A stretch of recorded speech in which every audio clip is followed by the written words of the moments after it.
எப்பொழுதுமே பெண்களாக இருந்தாலும் சரி, ஆண்களாக இருந்தாலும் சரி, உங்களுடைய வீட்டை விட்டு நீங்கள் வெளியில் செல்கிறீர்கள் என்றால், உங்கள் நெற்றியானது எப்பொழுதுமே வெறும் நெற்றியோடு நீங்கள் வீட்டை விட்டு வெளியே செல்லக்கூடாது. நெற்றியில் மங்கள அறிகுறியாக பெண்கள் பார்த்தீங்கன்னா, குங்குமம் வைத்துக்கொள்வது காலங்காலமாக கடைபிடிக்கப்பட்டு வரும் ஒரு வழக்கமான ஒன்று தான். திருமணமான பெண்களாக இருந்தால் நெற்றி வகிட்டில் பார்த்தீங்கன்னா, குங்குமம் இட்டுக்கொள்வதனால தீய பார்வைகள், அதாவது மற்றவர்களுடைய தீய பார்வைகள் பார்த்தீங்கன்னா அவர்கள் மேல் விழாது என்பார்கள். நம் முன்னோர்கள் சொல்லிய ஒவ்வொரு விஷயத்திற்கும் பார்த்தீங்கன்னா ஒவ்வொரு காரணங்கள் இருக்கும். திருமணமாகாத பெண்களும் பார்த்தீங்கன்னா நெற்றியில் புருவத்திற்கு மத்தியில் பார்த்தீங்கன்னா குங்குமத்தை வைத்துக்கொள்வது அந்த கால வழக்கமாக இருந்தது. ஆனால் இந்த காலத்தில் பார்த்தீங்கன்னா எந்த ஒரு பெண்ணுமே குங்குமத்தை பார்த்தீங்கன்னா நெற்றியில் வைத்துக்கொள்வது அப்படிங்கிறது ஒரு அரிதான செயலாகவே இருக்கிறது.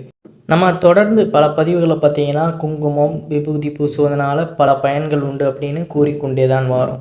அதை கேட்டுட்டும் பார்த்தீங்கன்னா பூசாமல் இருப்பது அது அவரவர்களுடைய நஷ்டம்தான். அதை நாம் எவ்வளவு சொன்னாலும் சில பேர் பார்த்தீங்கன்னா வீட்டில் உள்ளவங்களே கேட்க மாட்டாங்க. திருமணமாகி இருந்தாலும் திருமணமாகாத பெண்களாக இருந்தாலும் பார்த்தீங்கன்னா நெற்றியில் குங்குமம் இட்டுக்கொள்வது, விபூதி வைத்துக்கொள்வது முகத்திற்கே ஒரு பொலிவை உண்டாக்கும்.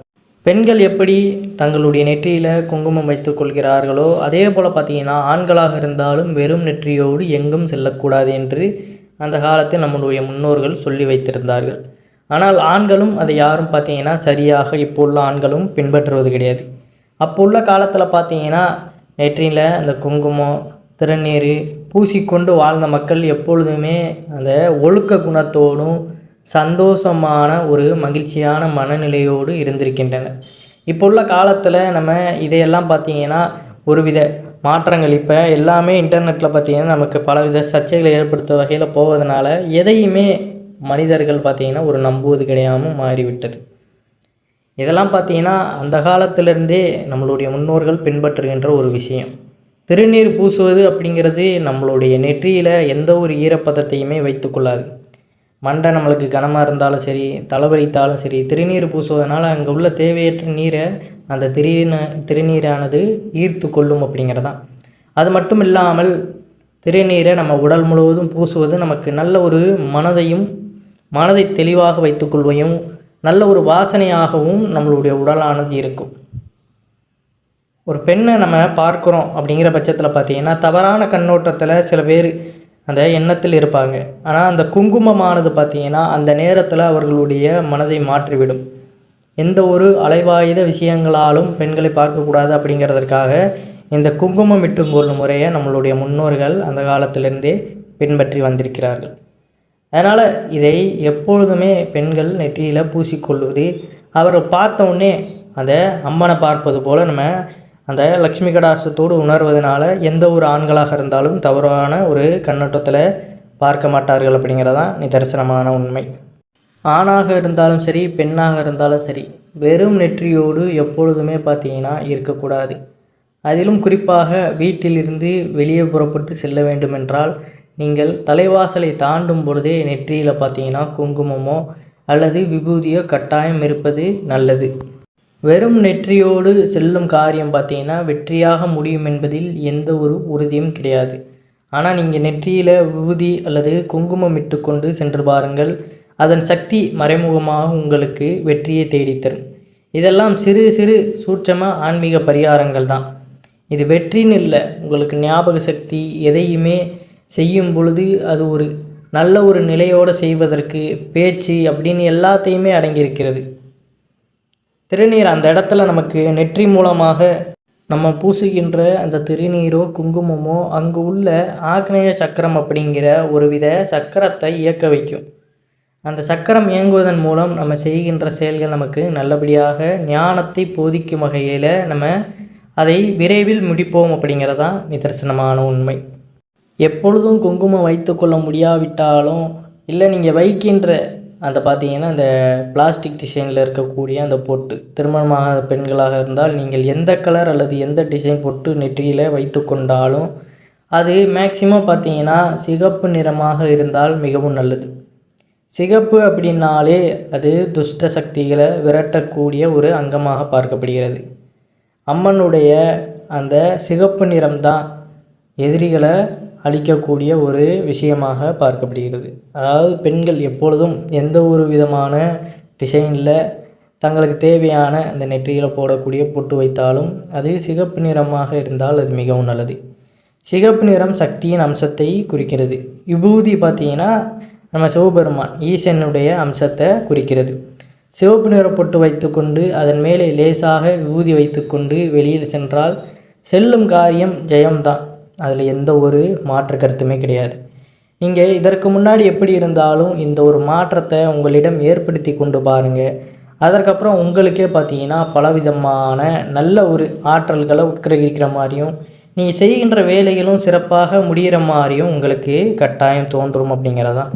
சில பெண்கள் பார்த்திங்கன்னா கலர் கலராக பொட்டு வைத்து கொள்வார்கள். அதில் தவறொன்றும் கிடையாது. ஆனால் கலர் பொட்டை விட சிவப்பு பொட்டுக்கு தான் அதிக சக்தியானது கொடுக்கப்படுகிறது. உங்களை எப்போதும் சுறுசுறுப்பாக வைத்திருக்கவும் சிவப்பு நிறம் உதவும். ஆனால் இந்த காலத்தில் பார்த்திங்கன்னா வைக்கக்கூடாத ஒரு நிறம்னு பார்த்திங்கன்னா கருப்பு நிறம் தான். ஆனால் நவநாகரிக இன்றைய காலத்தில் பெண்கள் பார்த்திங்கன்னா கருப்பு பொட்டை தான் அதிகம் அந்த விரும்பி தேர்ந்தெடுத்து வைத்துக்கொள்கிறார்கள். கருப்பு பொட்டு என்பது எப்போது வைத்துக்கொள்ள வேண்டும் தெரியுமா? பெண்ணானவள் மாதவிடாய் சமயத்தில் கருப்பு பொட்டு வைத்து கொள்ளலாம். மாதவிடாய் சமயத்தில் எதனால் வைக்கணும் கருப்பு பொட்டுன்னு பார்த்தீங்கன்னா, இதனால் துஷ்ட சக்திகள் உங்களை அணுகாமல் பாதுகாக்கும். ஆனால் மற்ற நேரங்களில் கருப்பு பொட்டு வைத்துக்கொள்வதை தவிர்ப்பது தான் மிகவும் நல்லது. கருப்பு பொட்டு வைத்துக்கொள்வதால் மனதில் தேவையில்லாத எண்ணங்களும் சஞ்சலங்களும் உருவாகக்கூடும். ஒரே விஷயங்களில் நாட்டம் கொள்ளாமல் பல விஷயங்களில் ஈடுபட்டு இறுதியில் ஒன்றையுமே சரியாக செய்ய முடியாமல் போகும் சூழ்நிலை இதன் மூலமாக உருவாகும். அதுபோல் இரவு உறங்கும் பொழுதும் நெற்றியில் விபூதி வைத்து கொண்டு தூங்கி பாருங்கள். அருமையான தூக்கம் வரும் அப்படிங்கிறதான் நிதர்சனமான உண்மை. இப்படி நெற்றியை மட்டும் வெறுமன வைத்து கொள்ளாமல் விபூதி மற்றும் குங்குமம் வைத்து பழகி பாருங்கள். பலவிதமான நன்மைகள் பார்த்திங்கன்னா உங்களுக்கு தொடர்ந்து நடந்து கொண்டே இருக்கும் அப்படிங்கிறது தான் நிதர்சனமான உண்மை. உங்களுக்கு இரவில் தூக்கம் வரலை, ஒரு மாதிரியாக இருக்குது, தேவையில்லாத சிந்தனைகள் வருதுன்னா நெற்றியை வெறுமன வைத்து கொண்டு தூங்காமல் அந்த இடத்துல பார்த்திங்கன்னா திருநீர் அணிந்து கொண்டு அதற்கப்புறம் தூங்கி பாருங்கள். உங்களுக்கு நல்ல தூக்கம் வரும் அப்படிங்கிறது தான் நிதர்சனமான ஒரு உண்மையாக கருதப்படுகிறது. அதனால் ஆண்களாக இருந்தாலும் சரி பெண்களாக இருந்தாலும் சரி இனிமேல் இந்த முறையை பின்பற்றி பாருங்கள். உங்களுக்கான அந்த நல்ல செய்திகளும் நல்ல பலன்களும் நீங்கள் செய்கின்ற செயல்கள் மூலமாக இந்த திருநீரும் குங்குமமும் உங்களை நல்ல செயல்பாட்டோடு செயல்படுத்தும் அப்படிங்கிறதான் நிதர்சனமான ஒரு உண்மையாக இருக்கின்றது.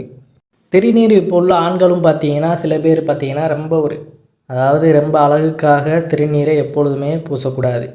நம்ம நெற்றியில் வைக்கக்கூடிய குங்குமமாக இருக்கட்டும் திருநீர்களாக இருக்கட்டும் இவை எப்பொழுதுமே நம்ம கோவிலில் வாங்கினா அந்த நேரத்தில் போய் கண்ணாடியை தேடிக்கிட்டு அழகாக வைக்கணும் அப்படின்ட்டு வைக்கக்கூடாது.